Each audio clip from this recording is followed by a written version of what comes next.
So we're going to do a couple of different things now. I've had a lot of folks come in the store, and you know, they just, that's one of my leading questions. How do you start fires? What do you use? Things like that. So I'm going to show you a couple of different items that I carry in store, and they're real handy. So the first thing I'm going to show you is the UCO windproof matches, waterproof matches. A customer was pretty amazed with this one the other day, and I'll show you why. So I usually carry one match. I believe in the rule of 3 minimum. I actually like to carry more items to start fire than that. So the first item I'm going to show you is the handy dandy match that everybody knows. But this is a match on steroids, a very stout match. And I'll show you how stout it is here in just a second.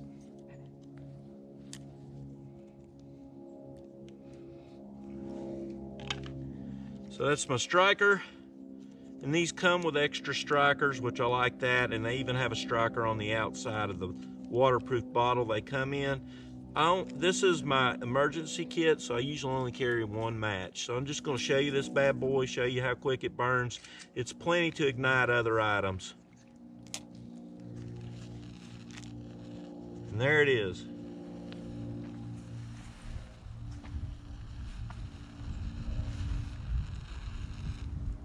We carry these in store. They come in a waterproof container and are really nice items. So that's one way to fire that I like to carry with me. Of course, I've got its big brother, what they call the Sweet Fire, and it does the same thing that does, but it has a 9-minute burn time, and it's made from recycled coconuts. Love that particular item. I personally carry these items in my everyday kit on my person. You know, I'll tell you a little story. My son was coming home from college at about, I don't know, from Nashville to Johnson City at about 3 in the morning, and he fell asleep behind the wheel of the car and ran off a cliff. When he ran off the cliff, he ended up in the bottom of a creek embankment. All the doors were stuck shut, so he couldn't get out. It had knocked him out on impact, so he woke up to the car on fire. All his personal survival gear burned up in that fire.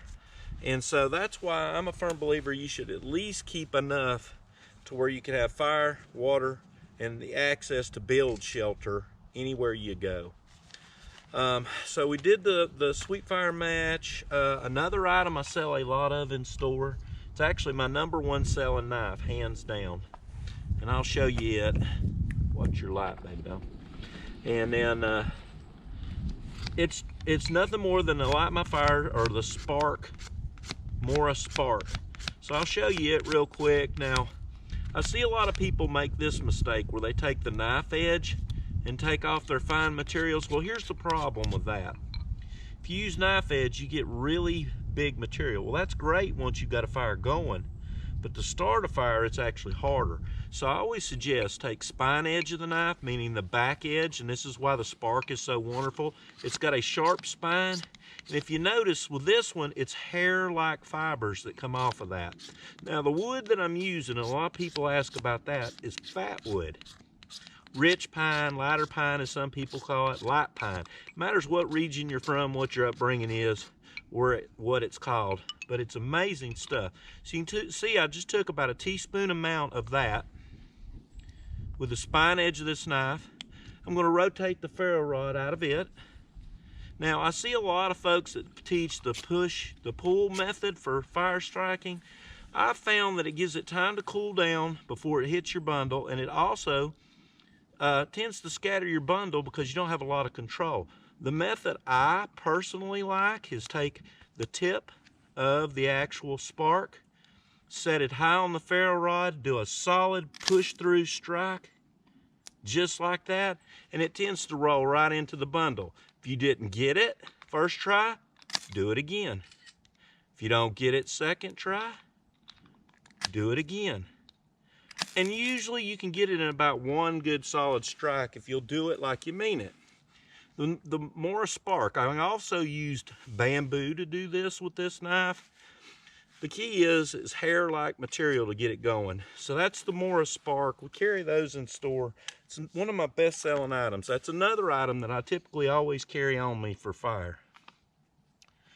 And now you see why we kind of want that spine edge to be sharp too, because it makes finer material, and that caught really easy. So there's another method to fire that we do in store. So let's see here. Now here I'm going to go to some traditional methods to fire. And one of the things that I sell is the, she just stole my Fatwood, crazy dog. She likes Fatwood and charcoal. She must have an upset stomach. The turpentine is probably good for her belly, and the charcoal is definitely good for her belly. So I'm going to attempt to do a Flint Steel fire now. And here's my personal fire kit that I like to carry. And I carry everything in an orange bag. That way if I set it down, I'm able to see it easy. And I'm going to get a little bit of char cloth out. Are you stealing all my wood, youngin'? I've got a little wood thief. She's a wood connoisseur, she is. And I always double and triple bag any of my char cloth that I make. And I suggest keeping char cloth. The reason I like char cloth is it's slow burning, easy to catch a spark, and just wonderful for starting fire. So we're going to dump out a little bit of this. And this has been carried and beat up on, so it's probably pretty crumbly. Maybe I can get a chunk out of it to do fire.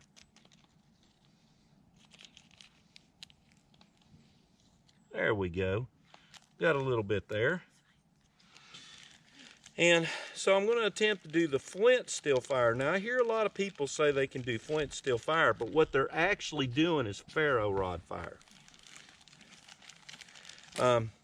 Ferrocerium rod. True flint fire, you're using a flint stone, a church stone, quartz, something of a hardness of 7 and above.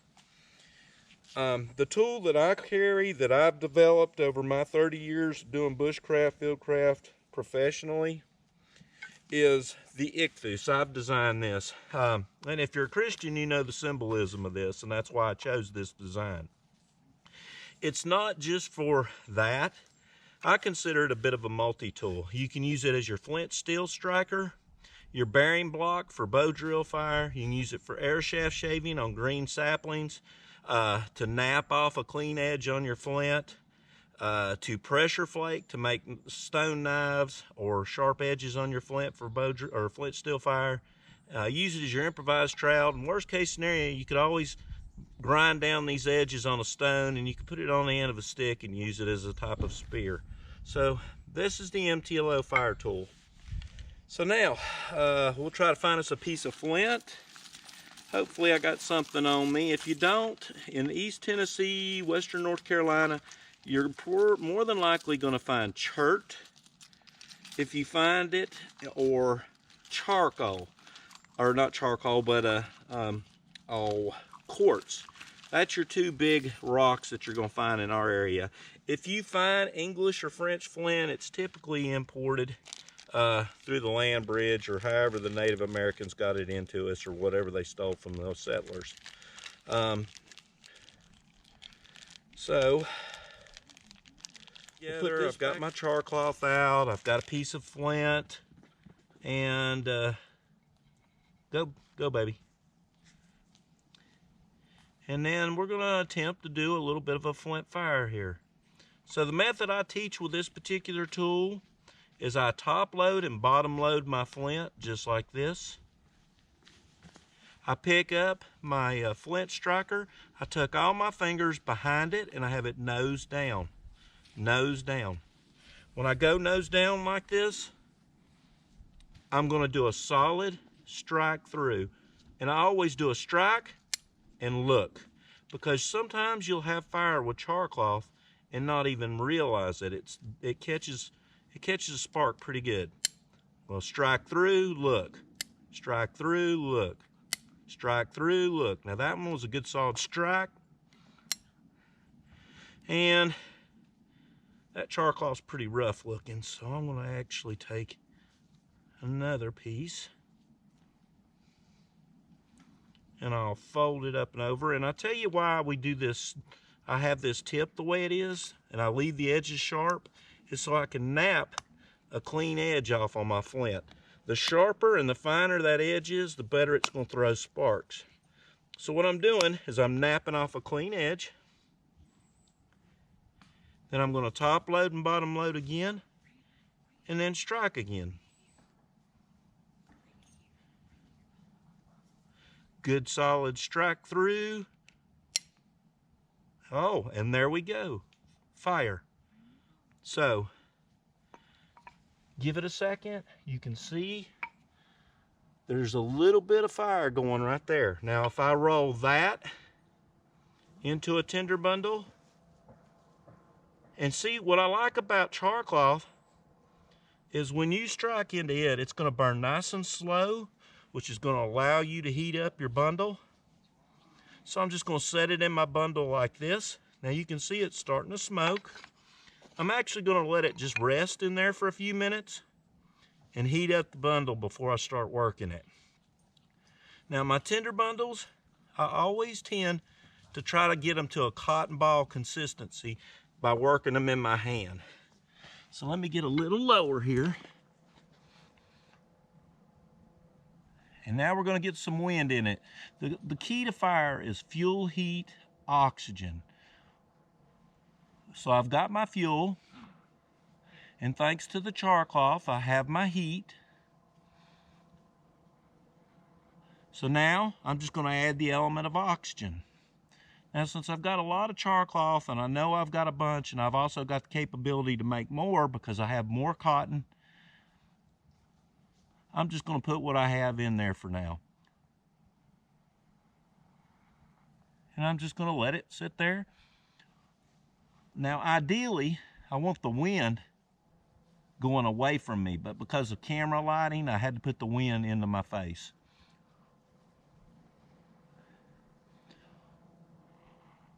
So now that bundle's starting to change color, and that's something I look for when I'm doing fire, is a changing of color of the smoke.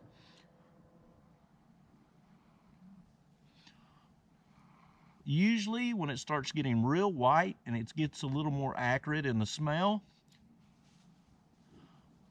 you're on the threshold of fire.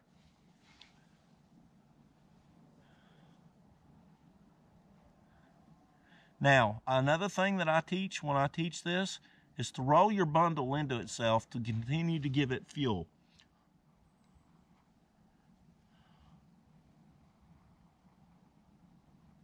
And there's fire, folks, just like that.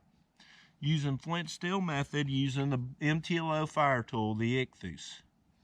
So we've done match fire, we've done ferro rod fire, we've done Flint Steel fire, and so now I'm going to attempt bow drill. Now I'm going to tell you, because of the holidays and eating a lot of food, I'm a little bit fat and a little bit winded easy right now. So I might get winded in pellet fire, and I always tell people, when you're doing fire, you want a minimum of 3 ways to do fire, because it's pretty common to fail at one method.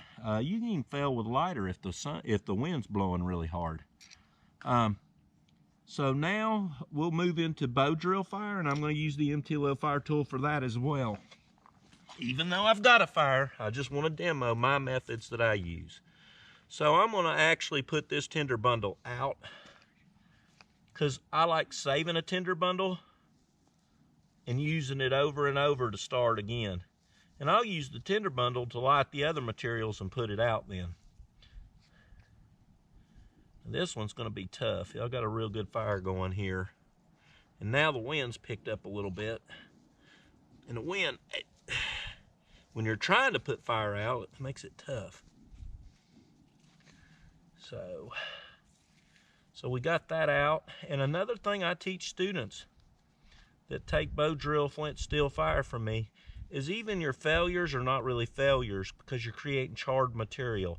So I'll take any of that dust, that charred dust, put it back into my tinder bundle and use it for the next time, because then you've got charred material in your bundle. So I got to make sure this thing's out, because it was pretty hot.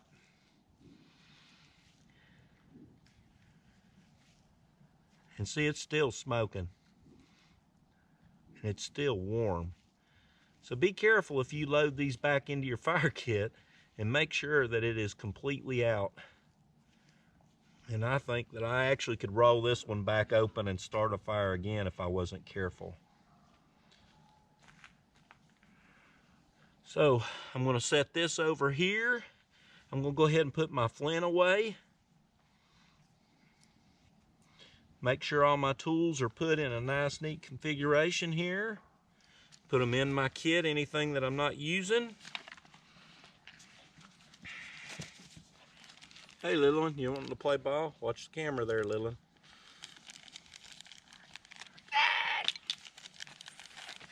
She's funny, ain't she? Okay, so now we're going to attempt to do a bow drill fire. I haven't done much bow drill fire lately. So the key to bow drill fire is to be calm and planned and methodical. So I'm going to start out, and today I'm going to use a tulip poplar fireboard. I'll use, we'll start out with a tulip poplar spindle. I may go to a yucca spindle and a short bow that I've got. Now ideally, I like a bow to be the length of my arm, from armpit to fingertip. But this is my packing bow, so I actually keep it smaller. So let's talk about my notches when I do bow drill fire. I'm actually going to use a gift that my son gave me that I absolutely do not want to use because I've been a diehard Leatherman fan my whole life. But he gifted me a Swiss Army knife, and there are a lot of you folks out there that absolutely love the Swiss Army knife. So I'm actually going to use a Swiss Army knife for the first time. I've been a diehard Leatherman guy for my whole life. So when I make my notch, I come at least a thumb from the end of the board, and I will take, and actually I don't need that blade yet. Let's use the awl. I haven't used the awl on this yet, so let's use it. And one thing I don't like about Leatherman or Swiss Army knives is I don't have nails, so it's actually hard to get a lot of the tools out, in my opinion.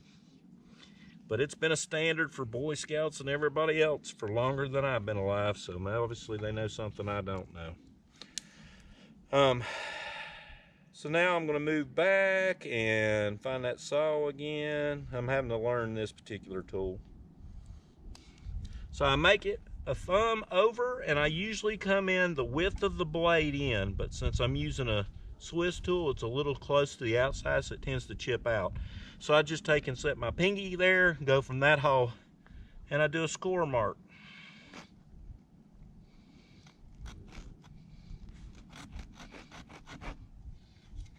And then I do a 30-degree V. I don't like this saw as much as I do the Leatherman saw, by no means. It's not as fast, and it's brand new. So I'm going to go to the center of that score mark I made on my board.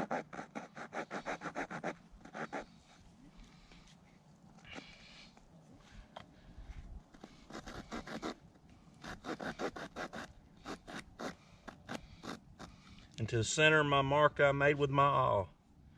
We'll do the same thing on this side. Make that 30-degree V. Well, I'm just not liking this saw. I've gotten spoiled with my Leatherman tool, and having to go to something like this is having me to slow down a process that I could have got done in half the time with my Leatherman.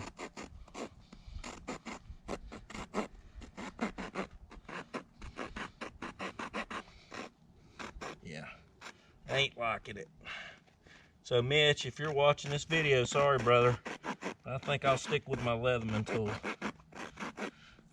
This will be my backup tool if all else fails.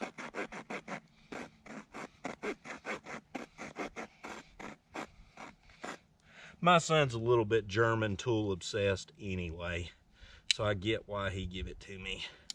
He likes his BWs and stuff like that. So now I've made the V, the notch.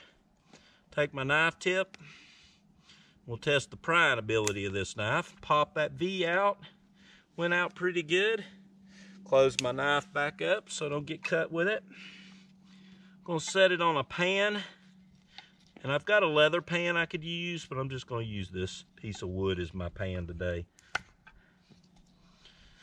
Set that there.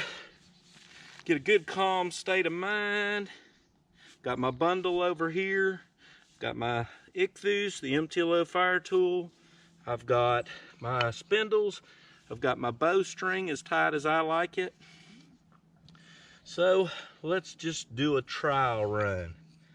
Now, I'm gonna roll it in. God give us this beautiful little arch right here so you can tighten your bow or loosen your bowstring to be able to get your bow or your spindle in a little better. So I'll put a little pressure on the tip and roll it in, and man, this bow is tight. Okay, I don't usually like a bow that tight, but so it's probably going to pop out a few times on me because this bow is tight. Yep. So I'm actually going to loosen this bow up a hair.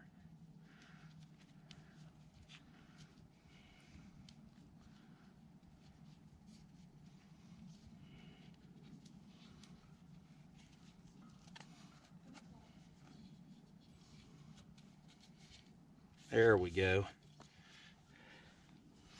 Roll it back in. Put a little pressure on the nose of the bow. Little better. Set my spindle. Set my bearing block. And start going. Now this one may be a hair too dull to get going, but we'll see.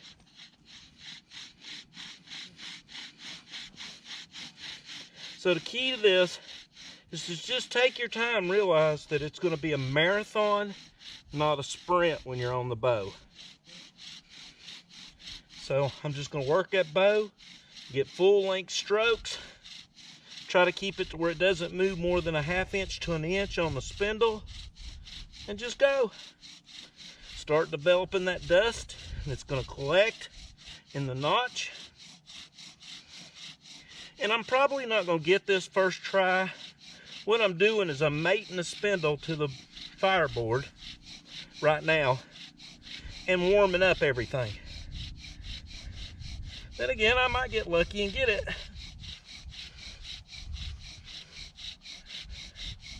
So I'm noticing one thing, that the smoke is getting whiter and more acrid, which means and I'm probably getting on the threshold of fire.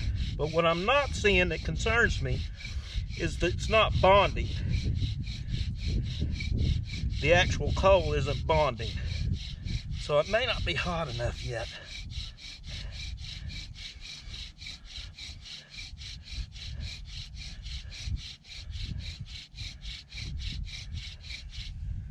So I'm going to take a break, catch my breath, and I may see if there's anything going on here, but I don't think I've got anything yet. In fact, I pretty much know I don't. So I've got my board and my bearing or fireboard ready. I've got a spindle ready. This time I think I'm going to move to yucca. I absolutely love it, or as us locals call it, yucca, but I like calling it yucca. I got corrected by a Hispanic person one time. It is not yucca. It's not yucca, it's yucca. So ever since, I've just stuck with it. I'm gonna fatten up this here.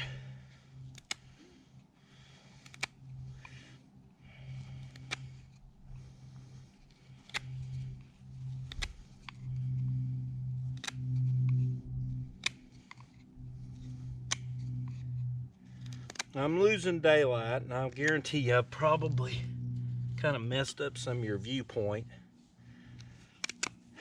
but we'll see. Now I'm going to have trouble with this spindle because it's not trued, meaning it's going to rotate as it spins, but it's also going to be off balance as it spins. So I'll have a little bit more trouble with this one, but I might be able to coil a little bit quicker with this one. So I'm gonna set up, I'm gonna take a few deep breaths, get calm, get relaxed.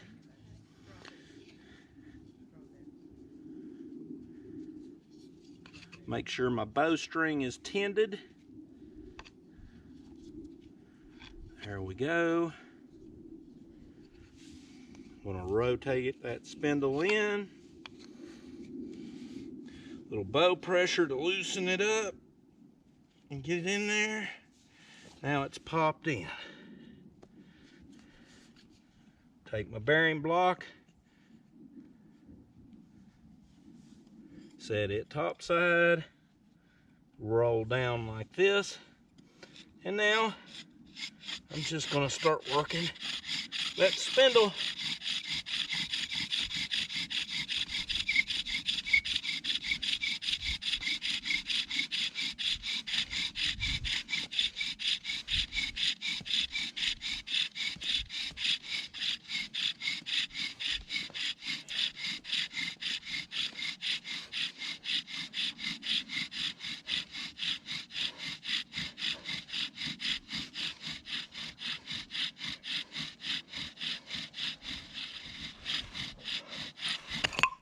Oh no, and I just popped a beautiful coal apart.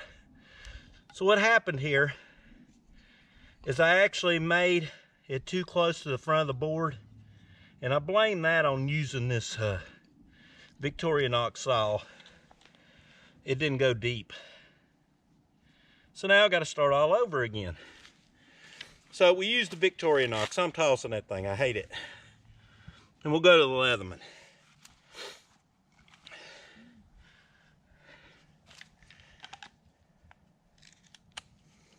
That'll give me a time to rest and recoup. Reset everything. And I think this time I'm gonna burn my circle in first on the board. That's a technique I like using too. For me,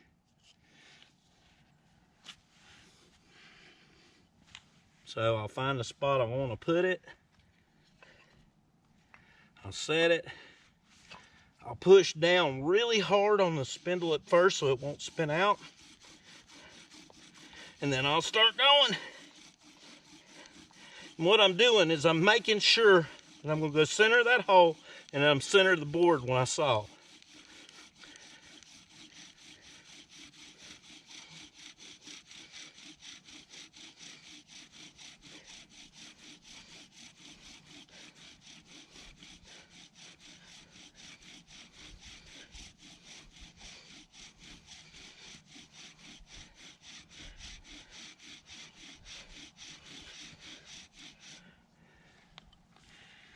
There we go. So now, Leatherman tool, grab my knife. I'm going to score from here to here.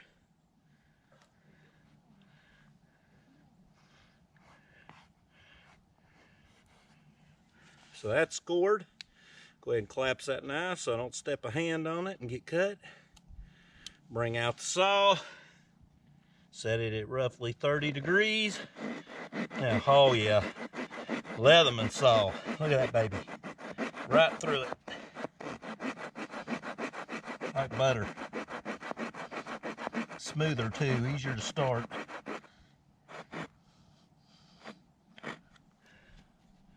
Make my other 30 degrees.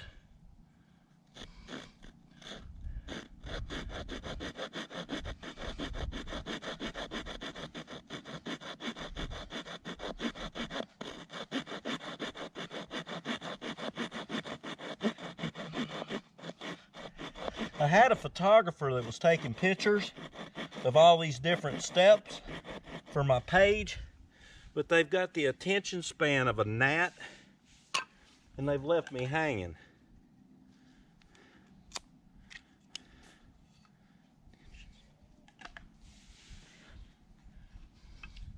I was hoping to get a lot of good pictures of me doing all these processes, but that didn't happen.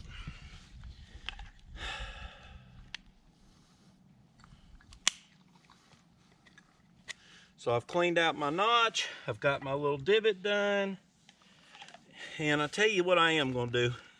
I'm going to go to my pan versus the board because it's got me a little bit high.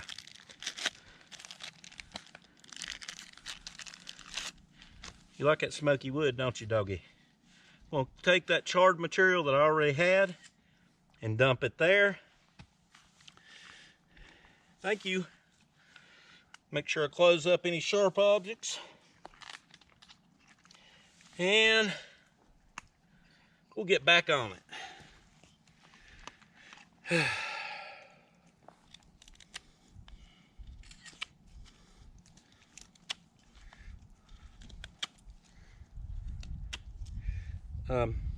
Did you know that this doggy is actually wanting to be a star? She gets on camera a lot. And for some reason, she really likes fatwood and charred wood. There she goes, taking another piece. She's a little wood thief, she is. So, got that down and done. Got that done, that's done. Everything I want is done. I'm actually gonna set my knife right here because I might need it this time. Now, one thing I like is the wind's coming into my V, and that helps. I'm gonna catch my breath, get in position, roll in my spindle,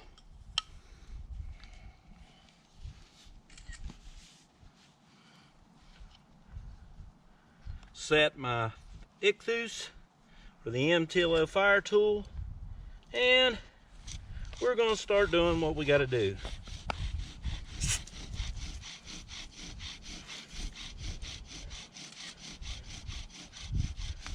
She's gonna help me with bow drill. She's actually pushing on my arm right now to help me. Who knew a dog would help you with bow drill, huh?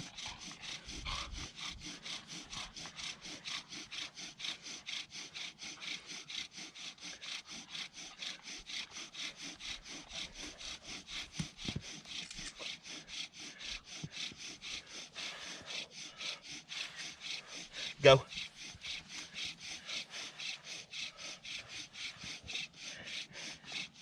And so now I see that I'm filling up and I'm bottoming out.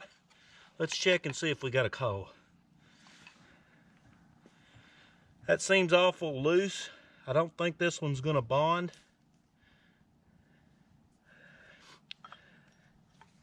So now I'll move to Yucca and repeat process.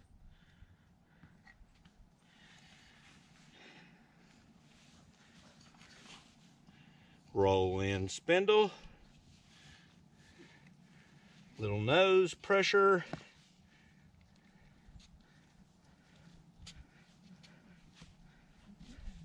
pop it in, set spindle, set bearing block, get my pressure,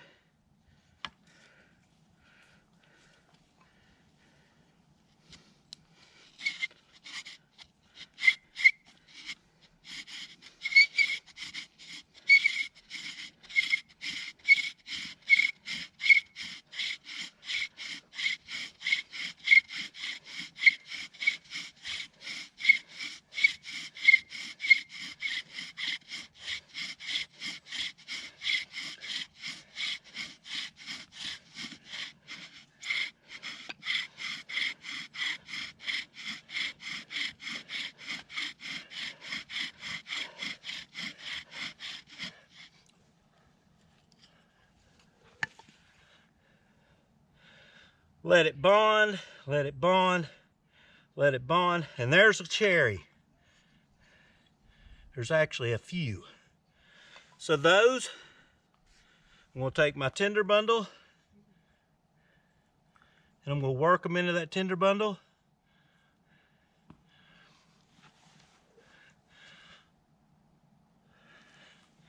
and then work it into another tinder bundle.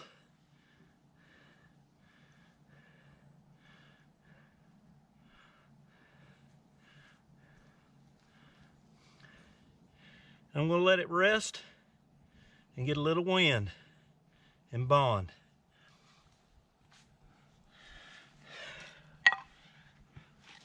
Let the wind get on it.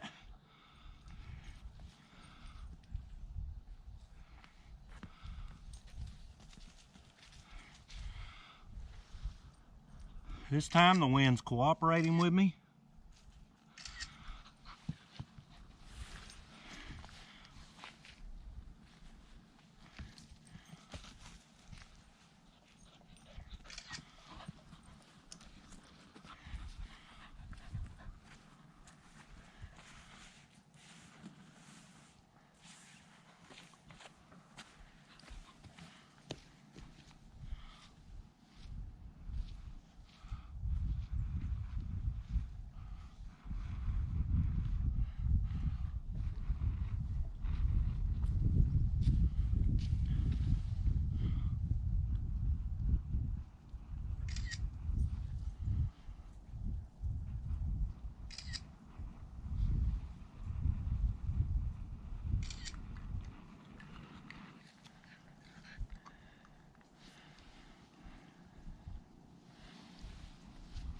And thanks to the doggy, it took it over and got this bundle wet. I would have already had a fire if it wasn't wet. Her help hindered me. But there we go. Fire. Bow drill fire. So we did match fire, we did ferro rod fire, we did flint steel fire, we did bow drill fire. All of those fires. And this is stuff that I carry on me every day. And you should have some type of fire kit on you, because fire provides warmth. It can cook. It can help your water by purifying it. And it's comfort. Fire is comfort. So we're going to put this out, and thank you again for coming to see me at More to Life Outfitters. And come in if you're interested in sweet fires, or the sparks, or the MTLO fire tool, or hundreds, actually thousands of other products at my store. And we'll talk to you soon. More to Life Outfitters.